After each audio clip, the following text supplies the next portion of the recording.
Welcome back, geometry students. We're continuing in our proving segment relationships today.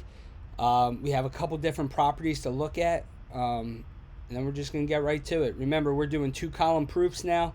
We're not doing paragraph proofs, which is really nice. We're not typing it all out. We're just giving our statements and our reasons. So remember that segment measures are reflexive, symmetric. I'll do that in a different color. Reflexive, symmetric, and transitive. Since segments with the same measures are congruent, congruent segments are also reflexive, symmetric, and transitive. So we're given a couple different properties. Reflexive property just says that AB is congruent to itself. So AB is congruent to AB. Two line segments are congruent to themselves is reflexive. Symmetric is if AB is congruent to CD, then it goes the other way as well. CD is congruent to AB. Transitive property, if AB is congruent to CD and CD is congruent to EF, what we have is AB would also be congruent to EF. So we're going to write a 2-column proof. Given AB is congruent to DE, so AB is congruent to DE, and BC is congruent to EF. BC is congruent to EF. Prove that AC is congruent to DF. So first thing we started out with was AB is congruent to DE. So AB is congruent to DE, and that was given. So now the next step is they just said AB equals DE. This is measure. Remember, when we don't put the bar on, we're talking about the actual measure are congruent. And that's the definition of congruent segments. Next thing we do was BC is congruent to EF. BC is congruent to EF, and that was given. So because they're congruent, their measures are equal. So BC equals EF. That's the definition of congruent segments. Now we're going to look at this. AB plus BC, AB plus BC equals DE plus EF. And that's called the addition property. If they told us all this was equal, so now just the addition property tells us that it's equal when we add them together. So that's the addition property. So AB plus BC equals AC. DE plus EF equals DF, which we know that that's the segment addition postulate. That would mean that AC has to equal DF, because AB plus BC, well, that equals AC now. DE plus EF, so I'll put this so you can see it. AB plus BC equals AC.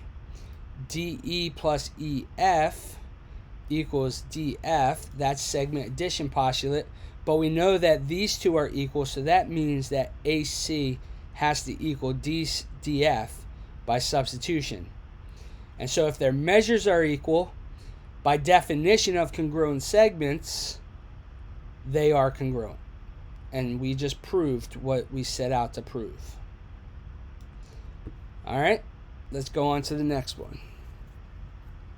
We're going to justify each statement with a property of congruence. So the property of congruence are reflexive property, symmetric property, or transitive property. So number one, if DE is congruent to GE, and GE is congruent to DE. So we look back here, and we have if DE is congruent to GH, and GH is congruent to EJ. So that is what we call symmetric property. So we're going to put symmetric.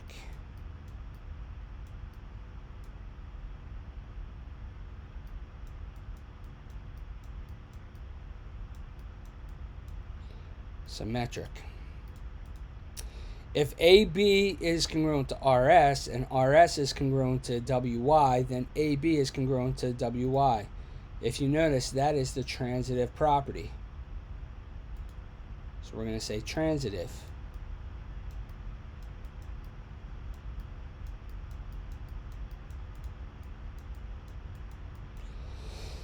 And RS is congruent to RS. That means that it's like looking in the mirror.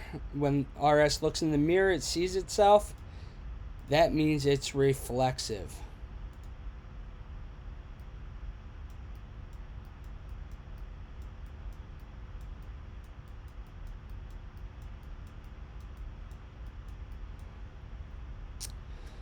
Alright, so now we're just going to go ahead and do this proof.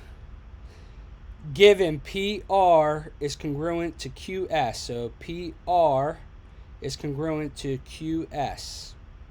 So we'll say PR is congruent to QS. And that's our first statement, and the reason is it is given. So you need to write in here, given. So if PR is congruent to QS, well, we know the measure of PR is equal to QS, and that is the definition of congruent segments.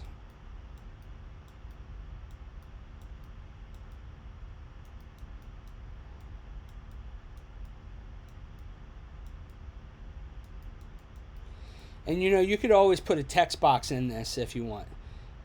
Which makes it easier. Like if I put it in there,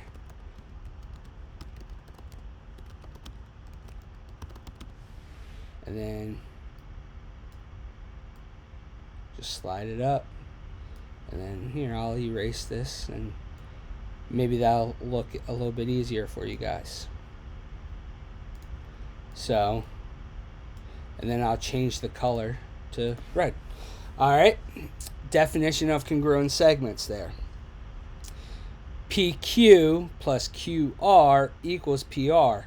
Well, we know that is segment addition postulate. So I'll put another text box in here, and we'll say segment addition postulate.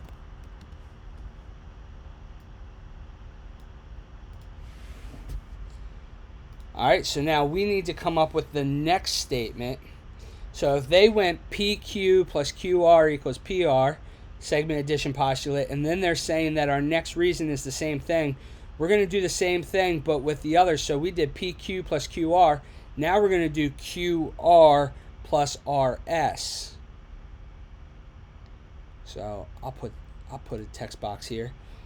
Now we're going to do the other side. QR plus RS equals QS.